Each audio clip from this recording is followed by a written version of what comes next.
Alors, pour revenir à cette histoire de l'argent, je vous parle de ça parce qu'en fait, il y a pas qu'une chose qui réagit sur l'argent, et je vais vous expliquer un petit peu l'histoire qui vous concerne sur l'argent.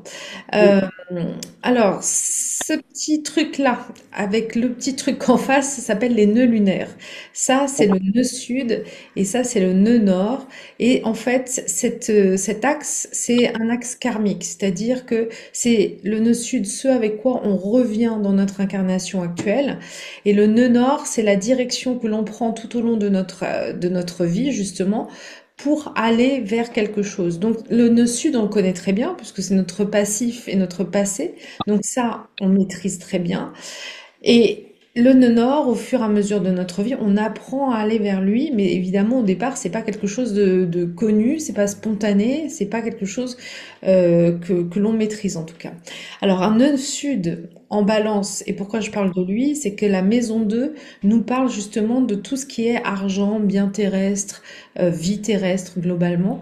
Et un nœud sud en balance en maison 2, ça veut dire que dans une vie antérieure, vous avez connu en fait certainement, je pense, une opulence d'une certaine, ou en tout cas, vous vous sentiez vous suffisamment équipé pour vos besoins, parce que la balance, elle est dans le plaisir, elle est dans la jouissance, et donc une maison 2 en balance, c'est quelqu'un qui a profité en fait des biens oui, matériels de la vie incarnée dans un sens assez large.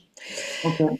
Donc, il peut y avoir en effet une sorte de nostalgie de revivre quelque chose qui est là, parce que souvent on a une nostalgie tout au départ, en tout cas de ne plus accéder potentiellement à ça, parce que on vient avec ça, mais c'est pas forcément qu'on le revit dans cette vie-là. Oui, oui, Et votre nœud nord, donc la direction que vous prenez dans cette vie, elle nous parle plutôt au contraire d'aller s'autonomiser, vivre quelque chose qui est à la fois transformateur, parce que la maison 8 nous parle de transformation et de changement.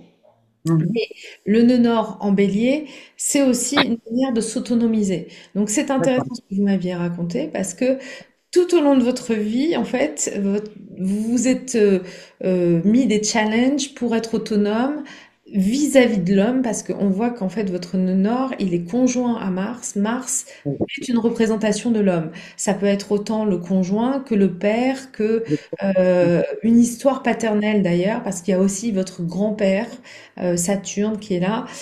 oui. Donc il peut y avoir aussi, en fait, alors du karmique, il y en a, mais aussi Ah, transgénérationnel. C'est-à-dire que peut-être que dans votre histoire personnelle, il peut y avoir une histoire où l'homme, globalement, soit a perdu son autonomie, ça peut être ça, ou soit enlève l'autonomie aux femmes. Ça peut être une histoire de cet ordre-là. exactement ça. De Voilà. mon grand-père.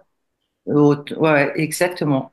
J'ai vu ma grand-mère abandonnée, on peut dire, enfin, oui, par mon grand-père, etc. Ouais, financièrement, c'était très compliqué pour elle. Ma maman derrière aussi. Du coup, voilà.